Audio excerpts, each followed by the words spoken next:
Hey, everybody. Are you worried about and want to learn about the five biggest mistakes that I see KDPers make? And these mistakes are costing you money and they're probably costing you sales. So I want to go through those five mistakes and give you a little insight. I'm going to do kind of the, from top 10, right? So the top 10 countdown. So from 5 to 1. All right. Hey, everybody. My name is Ashley with Publish with Ashley. Please like and subscribe to my YouTube channel where I'm always giving you tips on publishing with Kindle Direct Publishing and also Etsy, basically how to make money online. And it's a lot of fun. All right. So let's get right into our topic. So the five biggest mistakes that I see people make are number 5 is doing what everybody else is doing. Okay, I know a lot of KDPers say, hey, go look what's selling and then make more of that. That's a thought, but it leaves a lot to be desired in the sense of first, yes, it's good to do your research and you have to do research. That is something that you need to do. But what I think a lot of people do is just recreate what's already out there. Okay. And that is good if you're learning. If you're trying to learn to learn your design and that sort of thing, recreating what's out there is good. But that's not necessarily going to sell. So you have to kind of apply your brain and be creative, come up with new ideas, come up with a slant, look at reviews, see what needs aren't being met, see what is being met.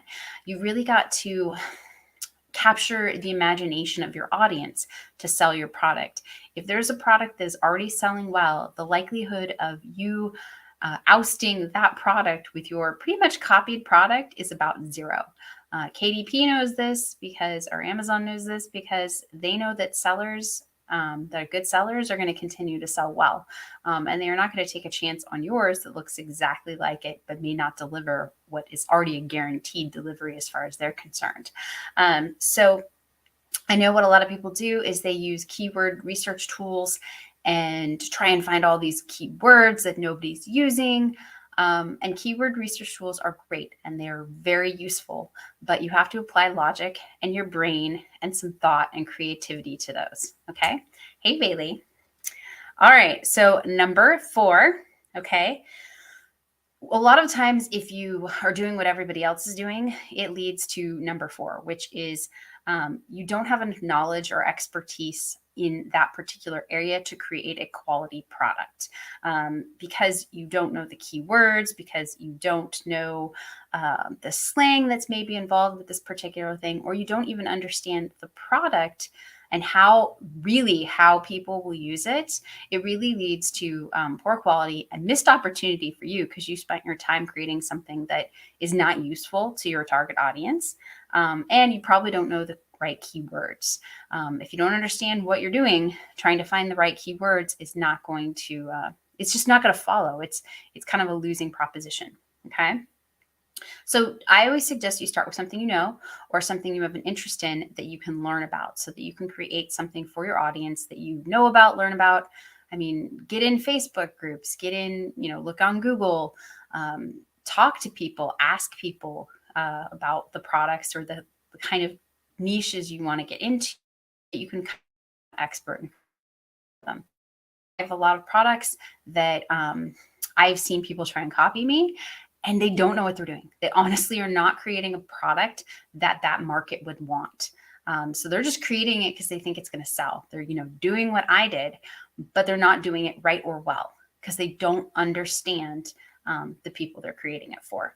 So if you don't have the knowledge in the area, either be willing to learn or try something you know something about. Number 3, or try something simpler. I think logbooks are something you can study fairly quickly and get a handle on what people need, right? That's something you could study quickly and become an expert in, and it wouldn't take a long time. Number 3. So my number 3 countdown is cover and focus on a niche. I'm kind of wrapping these together because I think people don't niche down enough. I always kind of go 3 categories down. So your main niche, like, okay, let's say logbooks.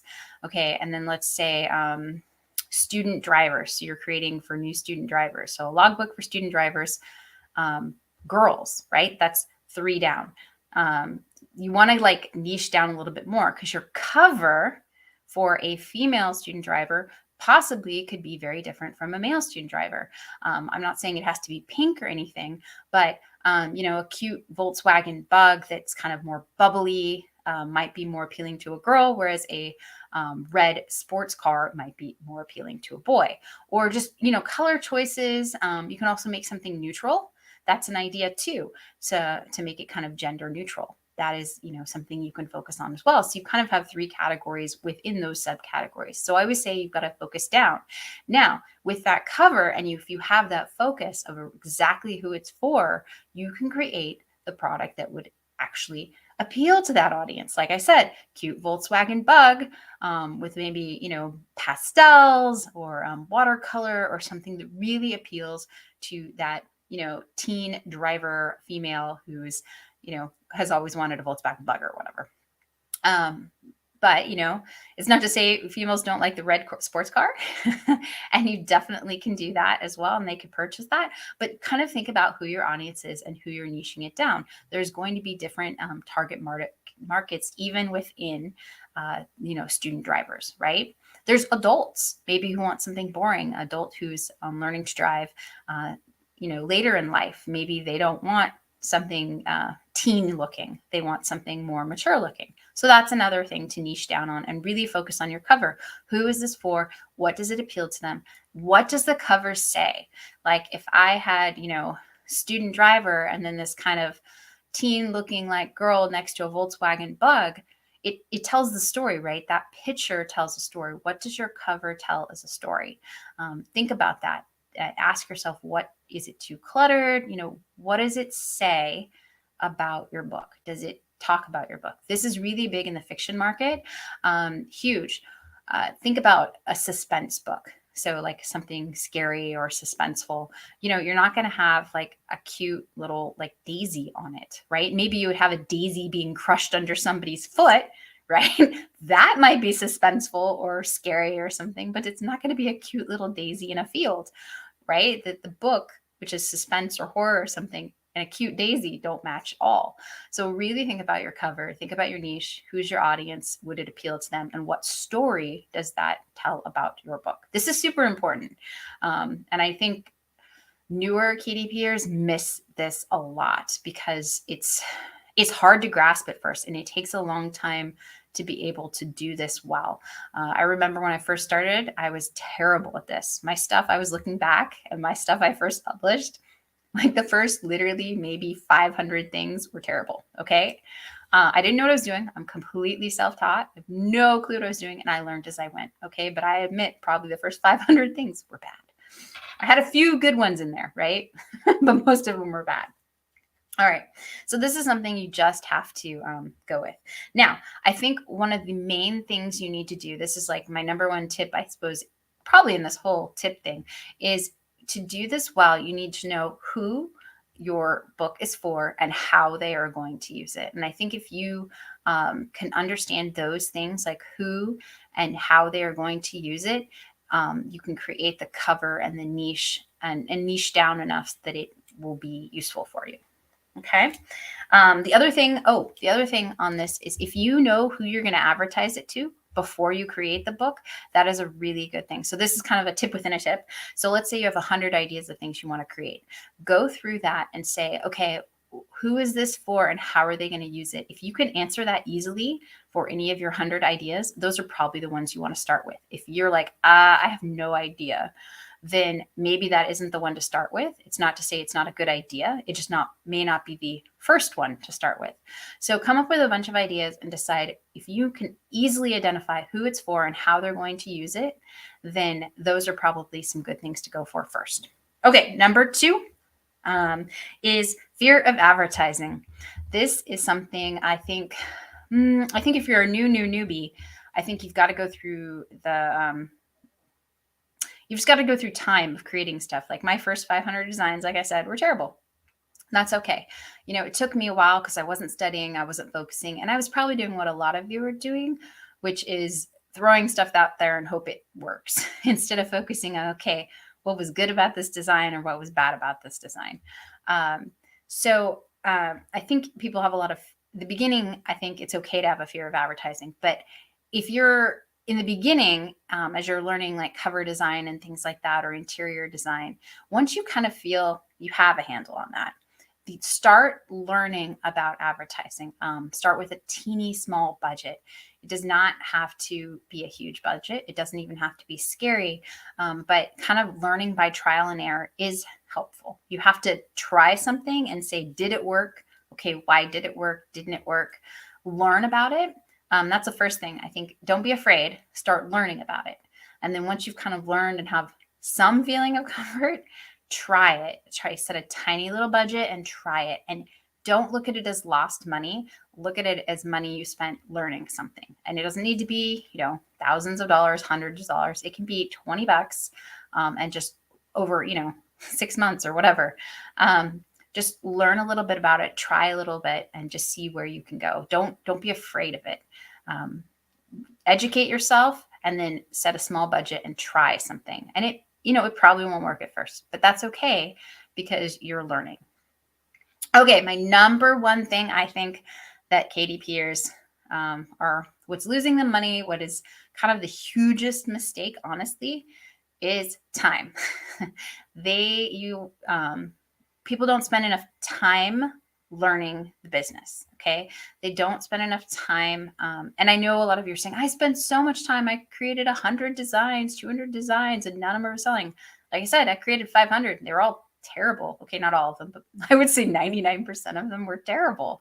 When I look, at the time, I remember spending so much effort being like, oh, this, I think it looks good. Why does no one else? And it's because I wasn't doing the crucial thing with my time. I think a lot of people spend time spinning wheels and recreating things that don't work. Instead, they aren't spending the time to say, okay, what was good about this design? What wasn't good about this design? Who does it appeal to? How are they going to use it? So with each product you create, with each item you create, spending 10, 15, 20 minutes looking at it and comparing it to other things and analyzing what was good about that design, right? So that you know what you can do again and better. And then what was bad about that design and why. So I think we spend a lot of time trying and reiterating and going over, but we don't spend enough time analyzing. To be successful in this business, it is not an overnight business. It is a lot about putting something out there, just like advertising, putting something out there and looking at it objectively and seeing what was good about it, what was bad about it, what can I do better next time? If you can keep asking yourself every time, what can I do better next time? That's great. And always be willing to spend time learning something new. I've actually, I have this cool idea that I was trying to use. I know everyone's talking about GPT chat, but GPT chat, like AI and AI art, and then Canva, and doing this like flow integration process to create really cool things much faster. So it wasn't about specifically that idea. It was trying to take this new technology and using it in a way that other people aren't. And so I've spent some time doing that. It's been really fascinating. I was actually amazed at what I was able to do and what I could create by learning something new. So don't ever be afraid to learn. Let's see. Learning graphic design, spend the time, ask yourself what's good, what's bad. Watch some YouTube videos on artists.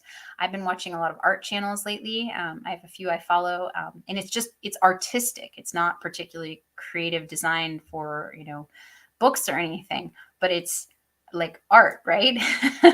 So it's a little bit different. It's out of maybe my comfort zone, but it's teaching me things about color, about composition, about how things are weighted and what draws the eye, and about light. So it's a little bit different, but I'm spending the time to learn it so that I can create better designs every time. I think, yeah. Are you studying what you're doing well? So anything that is, like, you say you have a book that's selling, figure out what it, obviously, how many is it selling? What do you think about it is making it sell? Is it the niche? Is it the cover design? Is it all of it? Make more of that, and try and distinguish yourself and put yourself above others in that area by not just creating more stuff, but be creating a better product each time within that niche so that people are excited to buy everything that you put out. Okay, so that's all my tips. I hope they were helpful. Let me go to comments. How do you find the appropriate Facebook like group? Okay. So what I usually do, honestly, is I just, let's say I want to find, you're right. I get a little overwhelmed with Facebook too. I like do my thing on Facebook and that's about it. It's kind of, yeah, a little bit much. So what I just do is like say ghost hunters. So I wanted to learn, I've created a book for ghost hunters. And I know nothing about hunting ghosts, but I thought it was really interesting. So I just typed in Facebook, ghost hunter groups, and then it'll give you all the groups, and then I just joined the public ones, and I basically just watched the comments, I read the discussions. It was really fascinating for me. I'm not into it particularly as like, I'm not a ghost hunter, but it was really interesting to see what that audience was into, and what kind of things could help them. Some of it was like they wanted to document their equipment and what worked with their particular equipment. Like, did they get better signals or sounds or whatever? And so, I created books that, logged that sort of stuff.